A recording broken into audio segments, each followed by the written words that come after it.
Assalamualaikum warahmatullahi wabarakatuh. Bismillahirrahmanirrahim. Ashhadu an la ilaha illallah wa ashhadu anna Muhammadar Rasulullah. Allahumma salli ala sayyidina Muhammad wa ala ali sayyidina Muhammad. Rabbi israh li sadri wa yassir li amri wahlul 'uqdatam min lisani yafqahu qawli. Amin. Bismillahirrahmanirrahim. Salam hormatku, salam ta'zimku, salam santunku buat para jamaah uripi Allah dimanapun Anda berada, baik yang ada di dalam ataupun yang ada di luar negeri. Semoga kita semua senantiasa selalu di jalan fisabilillah. Amin ya rabbal alamin. Alhamdulillahi rabbil alamin. Sebelum kita mulai kajian di subuh yang indah ini, marilah kita kemahkan di dalam nyawa, kemahkan di dalam jiwa, kemahkan di dalam hati, dan kemahkan di dalam kehidupan ini dengan kalimat-kalimat thayyibah. Subhanallah walhamdulillah wa la ilaha illallah wallahu akbar wa la hawla wa la quwwata illa billahil aliyyil azim. Sadaqallahul azim. Pagi ini kajian dengan judul Allah bukan Tuhan dan Tuhan bukan Allah. Bagaimanakah makna dari judul ini? Allah bukan Tuhan dan Tuhan bukan Allah. Selama ini ketika kita merasa ada, kita merasa wujud, kita merasa yang paling hidup daripada wujud ada dan hidupnya Tuhan. Nama-nama Tuhan apapun yang disebut, versi agama manapun, nama-nama Tuhan itu, ya semuanya percuma saja. Hanya sebut-sebutan Tuhan saja. Hanya sebut-sebutan Allah saja. Hanya sebut-sebutan Allah saja yang tak akan pernah ada imbasnya sedikit pun di dalam hati kita selama ini. Sementara kita yang jadi Tuhannya di dalam hati kita selama ini. Jadi kita selama ini hanyalah pemabuk agama saja. Kita selama ini hanyalah pemabuk nama-nama Tuhan saja. Kita selama ini hanya pemabuk zikir-zikir yang tak tentu arahnya saja. Berzikir yang tak tahu tujuan untuk berzikirnya. Mabuk di dalam hawa nafsu kita sendiri. Mabuk di dalam puji-pujian hawa nafsu kita sendiri. Mabuk di dalam kebanggaan-kebanggaan hawa nafsu kita sendiri. Mabuk di dalam kemuliaan hawa nafsu diri kita sendiri. Mabuk di dalam agama yang kita peluk sendiri. Seolah-olah diri kitalah yang paling benar di dalam beragama. Seolah-olah diri kitalah yang paling benar di dalam bertuhan. Akan tetapi kenyataannya kitalah yang paling buruk di dalam beragama dan di dalam bertuhan selama ini, ketika kita masih ada dan terwujud sebagai penguasa, terwujud sebagai Tuhan, terwujud sebagai Raja di rajanya hati kita, di hati kita selama ini. Jadi beragama ataupun bertuhannya selama ini hanya menambah dan menambah jauh dari hakikat Tuhan itu sendiri. Hakikat siapa yang bernama Allah, Allah itu sendiri. Jadi percumalah kita membahas kata-kata nama Tuhan, membahas kata-kata Allah, membahas kata-kata Allah. Sementara di dalam hati kita, kitalah yang jadi Allahnya. Sementara di dalam hati kita lebih wujud hawa nafsu kita sebagai Allah, sebagai Tuhan, daripada Tuhan itu sendiri. Inilah ketersesatan kita semua umat manusia, termasuk saya sendiri selama ini. Di dalam bertuhan, di dalam melaksanakan agama, akan tetapi sejatinya diri kita, di hati kita tak ada Tuhan sedikit pun, tak ada Tuhan satu pun, tak ada Tuhan yang kita esakan di dalam hati kita kecuali hawa nafsu kita sendiri, kecuali kitalah yang mentuhani Tuhan selama ini. Alhamdulillahirabbil alamin. Sebelum kita lanjutkan, marilah kita awali dengan menghening-heningkan diri manusia kita, mensunyi-sunyikan diri manusia kita, menggelap-gelapkan diri manusia kita, agar kita ketemu, agar kita jumpa, agar kita bisa menyaksikan siapa hakikat dirimu, siapa hakikat sejatimu, maka nyatalah hakikat siapa yang disebut-sebut Tuhan, siapa yang disebut-sebut Allah yang sebenar-benarnya, dan bukan hanya nama belaka. Mengheningkan cipta, mulai, silahkan.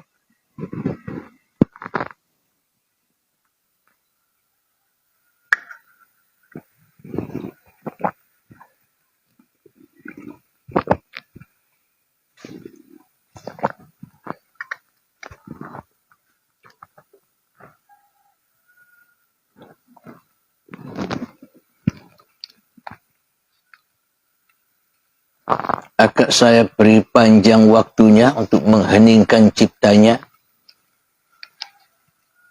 Silakan mati-matikan dirimu, sunyi-sunyikan dirimu, gelap-gelapkan dirimu, tiada-tiadakan dirimu, hancur-hancurkan dirimu, sirna-sirnalah dirimu di hatimu, agar kita tahu siapa Tuhan, siapa penguasa itu.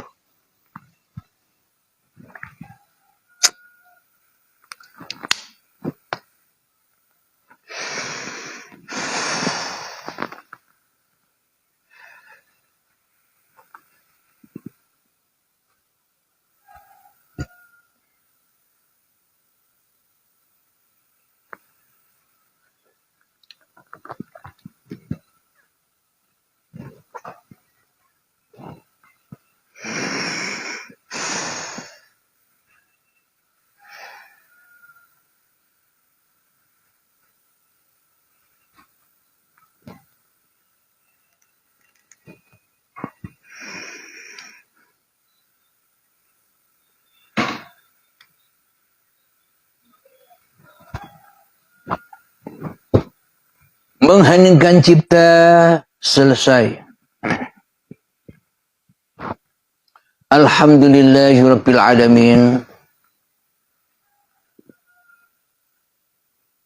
Untuk mengenali, untuk mengetahui, untuk memakrifati, untuk mensyahadati siapakah yang sebenar-benarnya yang dikatakan Tuhan itu.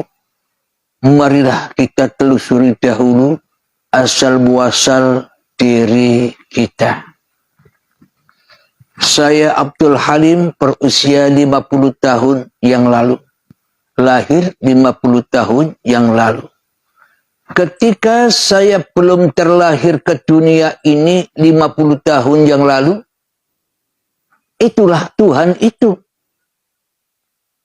Jadi ketika kita belum ada, ketika kita belum wujud, ketika kita belum hidup, ketika kita belum berkuasa di muka bumi ini itulah yang disebut Tuhan. Ketika kita belum ada, ketika kita belum nyata seperti sekarang ini. Jadi bagaimana mungkin kita bisa menyaksikan Tuhan, bisa menyaksikan kenyataan Tuhan, bisa menyaksikan kehidupan Tuhan, bisa menyaksikan kebesaran Tuhan, bisa menyaksikan kemaha luasan Tuhan, sementara di dalam hati kita, kitalah yang paling wujud daripada wujudnya Tuhan. Kitalah yang paling hidup daripada hidupnya Tuhan. Kitalah yang paling maha kuasa daripada kuasanya Tuhan. Kitalah yang maha besar daripada besarnya Tuhan. Ya, kita tak akan bisa menyaksikan kebesaran Tuhan selagi diri kita yang maha besar di dalam hati kita. Jadi kapankah Tuhan itu wujud? Kapankah Tuhan itu hidup? Kapankah Tuhan itu berkuasa atas diri kita? Ketika kita tidak wujud lagi. Ketika kita tidak hidup lagi. Ketika kita tidak berkuasa lagi. Dan ketika kita sudah tak maha besar lagi keberadaan diri kita di hati kita. Itulah wujud Tuhan. Itulah yang dikatakan sebagai Tuhan ketika diri manusia kita sudah tak jadi Tuhan lagi di dalam dada setiap diri manusia. Jadi harus tahu asal usulnya, dan ketika sudah tahu asal usulnya, pulanglah. Inna lillahi wa inna ilaihi raji'un. Itulah Tuhan. Inna lillahi, sesungguhnya datang dariku dan pulang kepadaku. Jadi datang dan pulang di tengah-tengah inilah kehidupan angkara murka manusianya sedang berlangsung. Ketika kita belum mengenal siapa itu Tuhan, ketika kita belum mengenal siapa itu Allah, dan apapun sesebutan nama Tuhan yang ada di dalam seluruh agama-agama di dunia ini.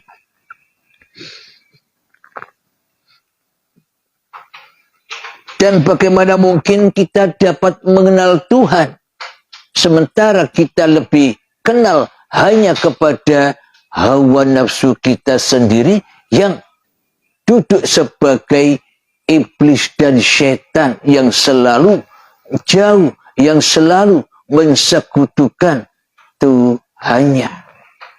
Jadi kita harus bertobat dari menjadi iblis dahulu. Jadi kita wajib bertobat dari jadi setan dahulu. Jadi kita wajib bertobat dari jadi jin dulu. Sehingga akan menjadi manusia kembali, insan kamil, manusia yang sempurna. Wa ma khalaqatul jinna wal insa illa liya'budun. Tergantung di dalam hati kita selama ini, jin atau manusia. Bila di dalam hati kita masih memahabesarkan masing-masing diri manusia kita, itulah hawa nafsu, itulah jin yang membara-bara, yang terbuat dari api. Ketika kita jadi jin, ketika kita belum mengenal Allah, kita tak pernah memasuki sebuah agama, kita tak pernah bertuhankan kepada Tuhan yang menciptakan kita, kecuali mentuhankan diri kita sendiri selama ini. Seolah-olah di dalam hati kita, ini hidupku sendiri kok, ini badanku sendiri kok, ini amalku sendiri kok, ini ilmu saya sendiri kok. Semuanya diakui punya diri manusia itu sendiri. Kenapa? Karena manusianya merasa tidak pernah ada yang menciptakan dirinya selama ini. Jadi percuma saja kita bertuhan dan percuma saja kita mabuk agama. Sementara di dalam hati kita selama ini tak merasa kita sebagai ciptaan. Sementara di dalam hati kita tak merasa kita selama ini adalah buatan. Kita selama ini merasa di dalam hati kita sebagai sang pencipta. Kita selama ini di dalam hati kita hanyalah merasa sebagai sang pembuat saja. Pembuat kehidupan, pembuat badan, pembuat amal-amal apa yang dilakukan oleh badan, pembuat solat-solatnya, pembuat ibadah-ibadahnya, pembuat kesuksesannya, pembuat kekayaannya, pembuat ilmu-ilmunya yang tinggi. Seolah-olah kita ini duduk sebagai pencipta daripada duduk sebagai yang dicipta. Kita duduk sebagai sang Khalik di dalam hati kita daripada duduk sebagai sang makhluk. Jadi yang berkuasa selama ini jin yang ada di dalam hati kita. Alhamdulillahirabbil alamin. Dan dari jin yang belum disempurnakan inilah ketika syakaratul maut tiba, akhirnya menjadi hantu-hantu yang tertinggal di dunia ini. Ada yang jadi pocong lah, ada yang jadi wewe gombel lah, ada yang menjadi kuntilanak, genderuwo. Itu semua akibat jin yang selama ini kita pelihara di dunia ini. Kita belum sempat baiat kedahuluan syakaratul maut. Kita belum mengenal Allah kedahuluan kematian tiba, maka jin ini akan berkeliaran abadan abadah selama-lamanya di dunia ini untuk menerima siksa, untuk menerima api yang panas membara. Ada yang menggoda manusia, ada yang menakut-nakuti manusia. Itu semua adalah jin yang selama ini kita pertuhankan di dalam hati kita, yang mana kita belum sempat mensucikan, membaiatkan, mematikan kembali keberadaannya. Maka itulah ketika saat sakaratul maut datang dengan keterpaksaan, kita tidak sempat mensucikannya, maka hawa nafsu ini tertinggal di dunia.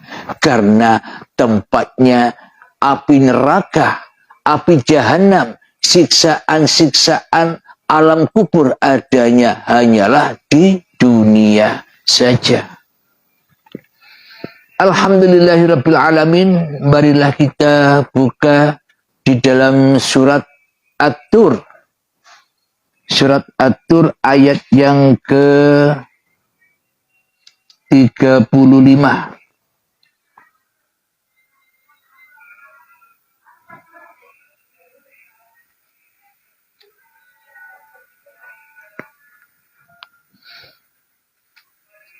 A'udzu billahi minasy syaithanir rajim. Bismillahirrahmanirrahim. Tolong suara yang lain dikecilkan itu.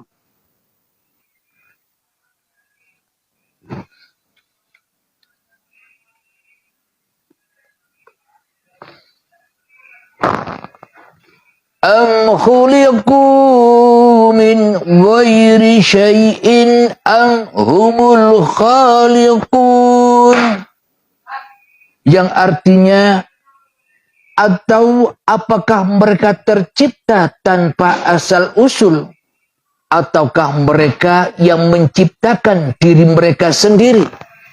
Cocok pas dengan apa yang kita kaji di depan. Selama ini kita merasa jadi sendiri. Selama ini kita merasa menciptakan sendiri kehidupan dan badan kita, apalagi di antaranya. Apalagi di dalam kehidupan ini, semua aktivitas, semua keadaan seolah-olah hanya kita yang menciptakan sendiri keadaan-keadaan kita. Bagaimana mungkin kita bisa beragama kepada Tuhan yang telah menciptakan kita? Semua sesebutan Tuhan dan Allah yang kita sebut-sebut selama ini hanyalah dusta-dusta belaka. Maka dari itu kami beri judul Allah bukan Tuhan, Tuhan bukan Allah. Percuma dikatakan Allah sebagai Tuhan jika di dalam hati kita yang jadi Tuhan hanyalah diri kita sendiri selama ini.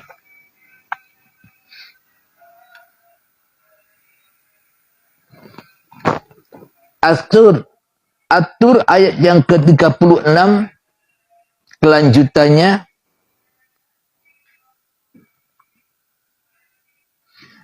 Am khalaqus samawati wal ard bal la yuqinun, ataukah mereka telah menciptakan langit dan bumi?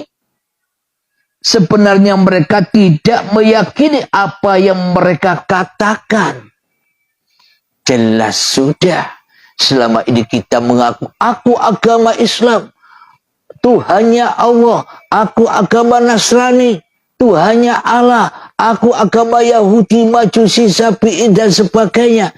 Itulah karena kita selama ini sebenarnya tidak yakin dengan apa yang kita katakan.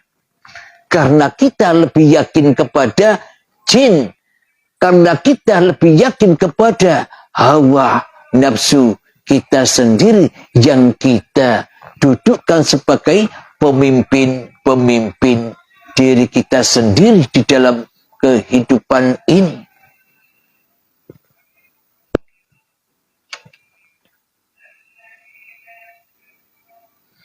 Ayat yang selanjutnya,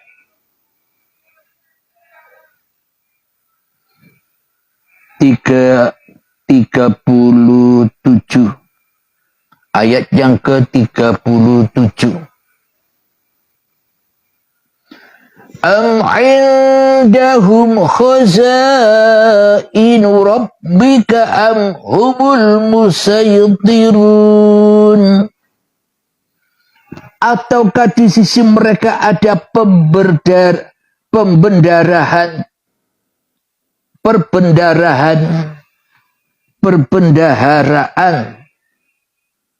Saya ulang lagi, ataukah di sisi mereka ada perbendaharaan Tuhanmu, ataukah mereka yang berkuasa? Perbendaharaan ini apa maknanya? Apapun yang kita lakukan di dalam kehidupan inilah yang dimaksud perbendaharaan. Perbendaharaan diri kita sendiri di dalam kekuasaan diri kita sendiri, di dalam pengakuan kita sendiri. Mana mungkin manusia kembali kepada perbendaharaan Allah, sementara manusianya merasa berkuasa sendiri atas kehidupannya selama ini.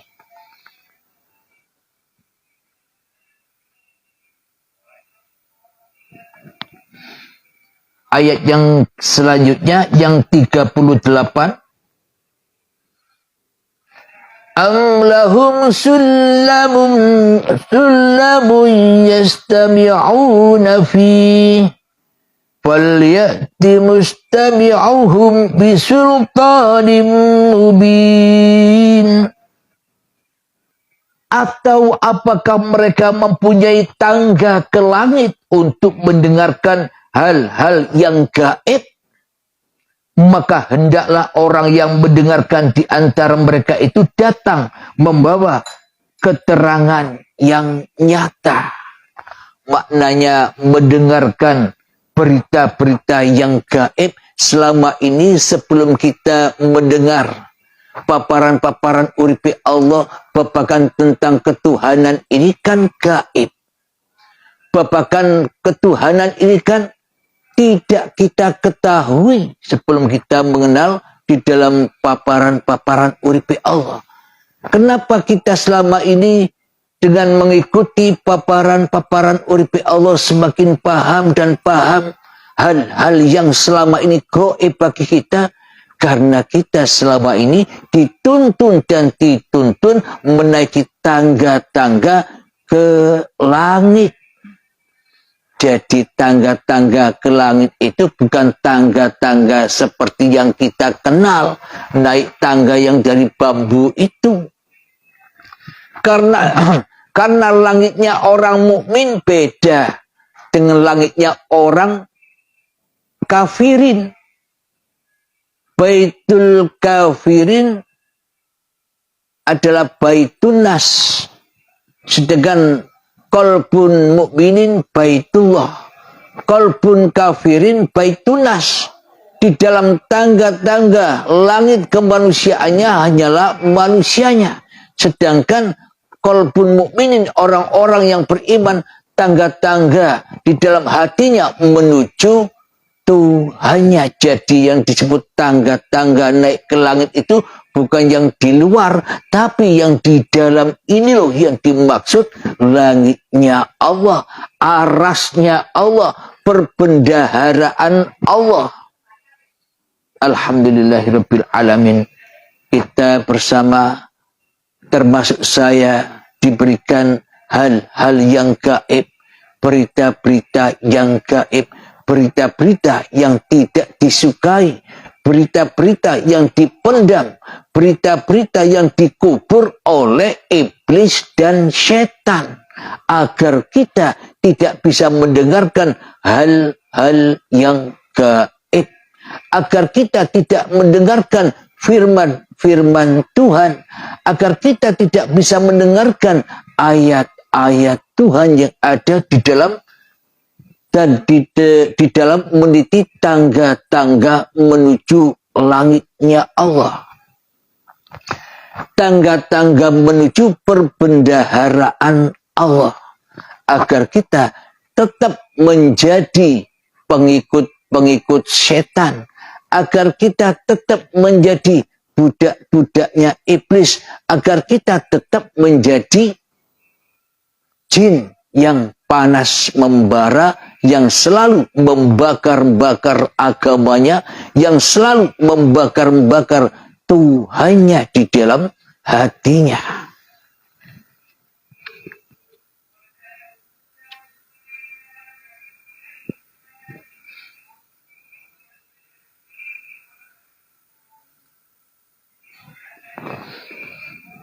Subhanallah, maha benar Allah dengan segala firman-Nya. Mari kita buka lagi di dalam surat Al-Imran ayat yang ke-190. Jadi selama ini perbendaharaan kita adalah hawa nafsu kita sendiri, yang kita merasa paling ingat hanyalah kepada diri kita sendiri daripada kepada Tuhan. Karena yang kita pertuhankan di dalam diri kita hanyalah diri kita sendiri. Hawa nafsu kita sendiri kita dudukkan, kita pais-paisi, kita unggul-unggulkan untuk menjadi pemimpin, untuk menjadi Tuhan di dalam hati kita. Sehingga ketika kita duduk, yang kita ingat hanyalah diri kita sendiri. Ketika kita minum, yang kita ingat hanyalah diri kita sendiri yang bisa minum.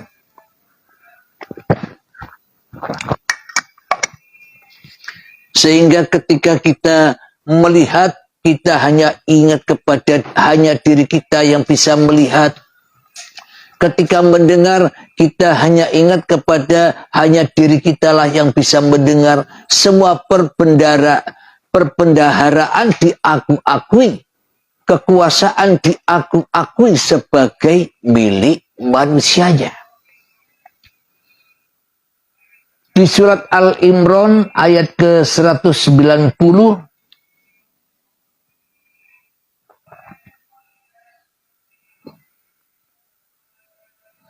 Bismillahirrahmanirrahim. Inna fi khalqis samawati wal ardi wa ikhtilafil laili wan nahari la ayatin li ulil albab. Yang artinya, sesungguhnya dalam penciptaan langit dan bumi dan pergantian malam dan siang terdapat tanda-tanda kebesaran Allah bagi orang-orang yang berakal. Jadi apa makna dari kebesaran Allah di dalam siang dan malam itu? Coba kita logikakan di dalam hati kita. Bila kita tidak hidup, apakah kita tahu siang dan malam? Apakah ketika kita tidak hidup, kita tahu kebesaran alam semesta ini? Ketika kita tidak hidup, apakah kita tahu betapa berkuasanya kehidupan ini? Bisa duduk, berdiri, diam, mandi, sholat, ibadah, bekerja, dan sebagainya. Berarti siapakah Tuhan yang dikatakan sebagai atau bernama Allah, Allah, Ingsun, dan sebagainya itu? Dialah Allahu la ilaha illa huwal hayyul qayyum. Tiada Tuhan yang berhak disembah. Dialah hidup yang kekal, lagi terus menerus mencukupi seluruh makhluknya. Jadi yang kita sebut-sebut Tuhan itu adalah hidup yang selama ini kita aku sebagai hidup diri manusia kita. Sementara kita mengaku-akui hidup ini adalah hidup kita, badan ini adalah badan kita. Selamanya kita tenggelam di dalam kesyirikan, tenggelam di dalam kemusyrikan, tenggelam di dalam persekutuan dan persekutuan kita terhadap Tuhan yang telah menciptakan kita. Kita selama ini menyerupai Tuhan, tapi kita tak merasa bahwa kita selama ini merasa jadi Tuhannya hidup dan badan ini. Karena kita telah menjadi budak-budaknya iblis dan setan, maka tertutuplah mata, telinga, pikiran, hati kita terhadap asal-usul dari mana kita datang. Asal-usul dari mana kita tercipta. Kita lanjutkan ayatnya yang ke-191 di dalam surat Al-Imran. Alladzina yadhkuruna Allaha qiyaman wa qu'udan wa 'ala junubihim wa yatafakkaruna fi khalqis samawati wal ardh. Rabbana ma khalaqta hadza batila subhanaka wa qina adzabannar. Yang artinya yaitu orang-orang yang mengingat Allah sambil berdiri, duduk, atau dalam keadaan berbaring, dan mereka memikirkan tentang penciptaan langit dan bumi, seraya berkata, "Ya Tuhan kami, tidaklah Engkau menciptakan semua ini sia-sia. Maha suci Engkau, lindungilah kami dari azab neraka."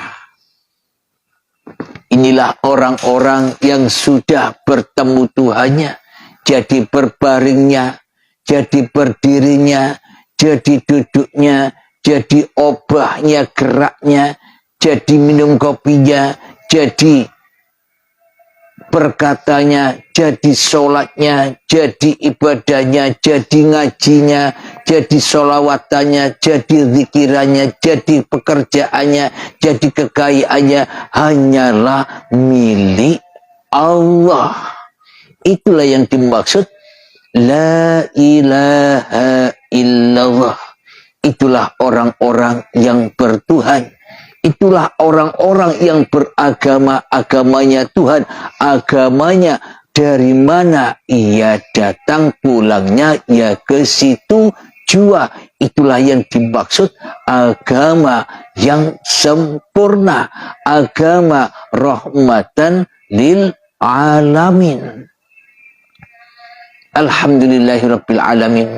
Semoga saya khususnya dan semoga kita semua senantiasa selalu di dalam limpahan hidayah, limpahan rahmat Allah Subhanahu wa taala, sehingga kita bisa melepaskan belenggu-belenggu syaitan yang selama ini membelenggu kita. Amin ya rabbal alamin.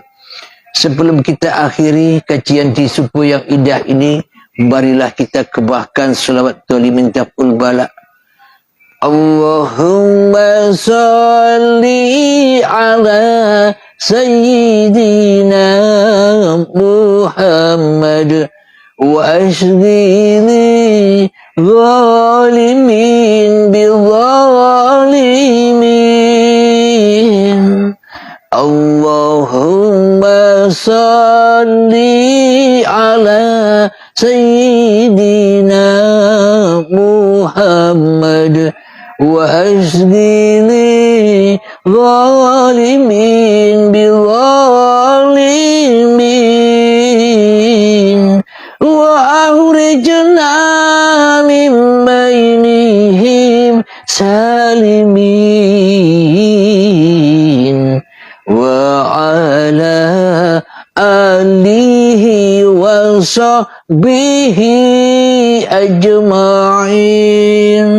Allahumma ya qadiyal hajat, Allahumma ya mujibad da'awat, Allahumma ya rafi'ad darajat, Allahumma ya muhillal muskilat, Allahumma ya syafiyal amrat, Allahumma ya kafiyal muhimmat, Allahumma ya dafi'al bariyat, Allahumma khtim lana bil iman, Allahumma khtim lana bil islam, bijahi sayyidil mursalin. Rabbana atina fid dunya hasanah wa fil akhirati hasanah wa qina adzabannar. Wa sallallahu ala sayyidina Muhammad wa ala alihi wa sahbihi wa sallam.